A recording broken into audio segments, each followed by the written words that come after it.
শেখ হাসিনা ঢাকা ছাড়ার আগে ও ঢাকা ছাড়ার পর এ পর্যন্ত কোনো বিবৃতি দেননি বলে জানিয়েছেন তার পুত্র সজীব ওয়াজেদ জয়। গতকাল রোববার রাতে এক্স বার্তায় তিনি এসব কথা জানান। সজীব ওয়াজেদ জয় রাত 11:55 নিজের ভেরিফাইড অ্যাকাউন্ট থেকে এ বার্তা দেন। তিনি লিখেছেন, আমার মায়ের পদত্যাগের বিষয়ে একটি বিবৃতি এক সংবাদ মাধ্যমে প্রকাশ করা হয়েছে যা পুরোপুরি মিথ্যা ও বানোয়াট। আমি একটু আগে তার সঙ্গে কথা বলে নিশ্চিত হয়েছি তিনি ঢাকা ছাড়ার আগে বা ঢাকা ছাড়ার পরে এ পর্যন্ত কোনো বিবৃতি দেননি।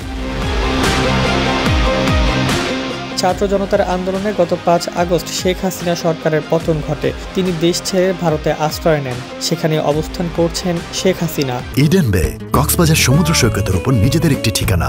মাত্র 5 লাখ টাকায় আপনিও হয়ে যেতে পারেন এই হোটেলের মালিক। ইডেন বে, আ কনসার্ন অফ ভাইয়া হোটেলস।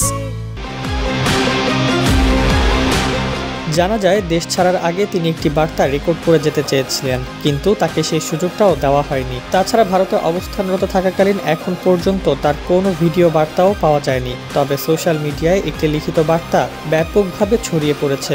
সেটা নাকি শেখ হাসিনার। এমন গুজবের প্রেক্ষিতে তার ছেলে জয় এমন একটি স্ট্যাটাস দিয়েছেন।